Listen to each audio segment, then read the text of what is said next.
Next item అండి. So మనకి మంచి వెస్టర్న్ అవుట్ ఫిట్ అనమాట. ఈ విధంగా అయితే ఉంటుంది.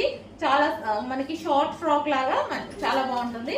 అండ్ ఎస్ అండ్ ఎం వాళ్ళకి ఫిట్ అవుతుంది ఇది. లేదా మనకి ఇప్పుడు 16-17 ఏజ్ వాళ్ళు ఉంటారు, 15 ఏజ్ వాళ్ళు ఉంటారు, వాళ్ళకి కూడా సెట్ అవుతుంది. స్మాల్ అండ్ ఎం వాళ్ళకైతే ఫిట్ అవుతుంది, స్ట్రెచబుల్ కాబట్టి. సో మనకి లెంత్ వచ్చేసి ఈ విధంగా ఉంటుందండి. ఇంత లెంత్ లో అయితే ఉంటుంది. షార్ట్ ఫ్రాక్ ఏం కాదు, మనకి హ్యాంగిల్ కి కొంచెం పైకి. సో ఈ విధంగా వస్తుంది అనమాట. సో మంచి వెస్టర్న్ అవుట్ ఫిట్. సో అందులోనే వచ్చేసి blue colour, peacock blue. So మనకి పీకాక్ బ్లూ కలర్ కింద ఫ్రిల్ స్టైల్ కూడా వచ్చింది చూడండి. ఈ విధంగా ఫ్రిల్ స్టైల్ వచ్చేసింది. ఇందులో వచ్చేసి మొత్తం చెమ్కి, ఇక్కడ మీకు ఏదైతే కనిపిస్తుందో చెమ్కి అండ్ థ్రెడ్ వర్క్ ఉంది. ఇదంతా థ్రెడ్ వర్క్ ఉంది. మనకి ఇక్కడ స్ట్రెచబుల్ నెక్ వచ్చింది. నెక్ దగ్గర ఇక్కడ కూడా నడుము దగ్గర కూడా స్ట్రెచబుల్ ఉంటుంది. సో ఈ విధంగా peacock blue colour. So next colour వచ్చేసి నావీ బ్లూ. సో